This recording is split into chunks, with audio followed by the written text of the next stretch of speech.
Pemilihan kepala daerah atau pilkada akan berlangsung pada tanggal 27 November 2024. Masyarakat Kabupaten Sukabumi akan menggunakan hak pilihnya untuk menentukan siapa bupati dan wakil bupati, maupun gubernur dan wakil gubernur Jawa Barat, untuk periode 2024 hingga 2029.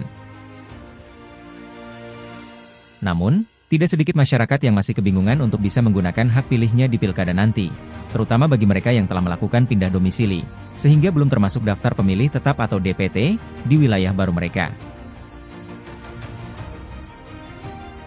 Di sela-sela kesibukannya saat memonitor pengiriman logistik pemilu ke tiap TPS, Selasa, 26 November 2024, Komisi Pemilihan Umum Daerah Kabupaten Sukabumi, melalui Ketua Panitia Pemilihan Kecamatan Palabuhan Ratu, Endi Riana Irmansyah mengatakan, bahwa pemilih dalam pemilu tahun 2024 terbagi kepada 3 kategori, yakni DPT, DPTB, dan DPK.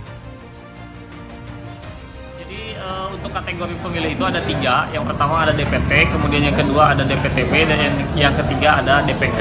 Nah, untuk DPT itu adalah daftar pemilih tetap yang sudah terdaftar sebagai hak pilih di masing-masing TPS. Kemudian untuk DPTB itu adalah daftar pemilih pindahan yang sudah mengurus pindah memilih untuk kepentingan seperti tugas belajar, kemudian tugas pekerjaan, kemudian dirawat di rumah sakit, kemudian menjadi tahanan dan sebagainya. Nah, itu sampai H-7 ada ketentuan yang harus diurus dulu untuk DPTB atau daftar pemilih pindahan. Kemudian yang ketentuan terakhir itu ada kategori jenis pemilih DPK.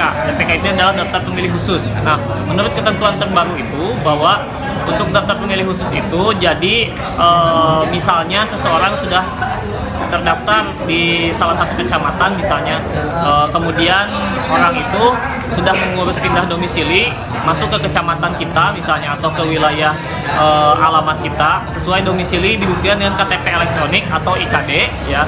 Nah, itu sudah bisa didaftarkan menjadi DPK. Beliau mengungkapkan bahwa warga yang baru pindah domisili namun tidak termasuk dalam DPT, masih bisa menggunakan hak pilihnya asalkan bisa menunjukkan KTP elektronik ke TPS yang sesuai dengan alamat barunya. Jadi untuk pemilih DPT itu di hari pemungutan dan penghitungan suara itu mereka datang ke TPS membawa cek pemberitahuan yang sudah dibagikan oleh KPPS di wilayah TPS masing-masing dan juga menunjukkan KTP elektronik atau IKD, identitas kependudukan digital ya, yang melalui aplikasi. Kemudian kalau untuk DPTB atau daftar pemilih pindahan yang sudah mengurus pindah pemilih sebelumnya, nah itu membawa model C DPTB, kemudian membawa dan menunjukkan KTP elektronik juga.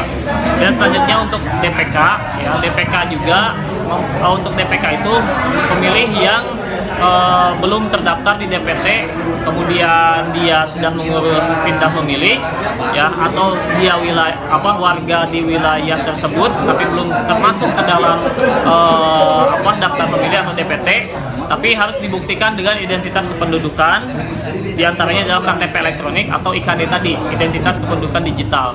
Dan dia kalau domisilinya di wilayah itu, maka dia bisa didaftarkan dan bisa memilih menjadi DPK. Waktu untuk memilihnya itu antara di pukul 12.00 sampai dengan pukul 13.00. Jadi, bagi warga yang tidak terdaftar dalam DPT di lingkungan masyarakat baru, masih punya hak untuk menggunakan pilihannya dalam pemilu pilkada tahun 2024. Dari Palabuhan Ratu, Muri, melaporkan.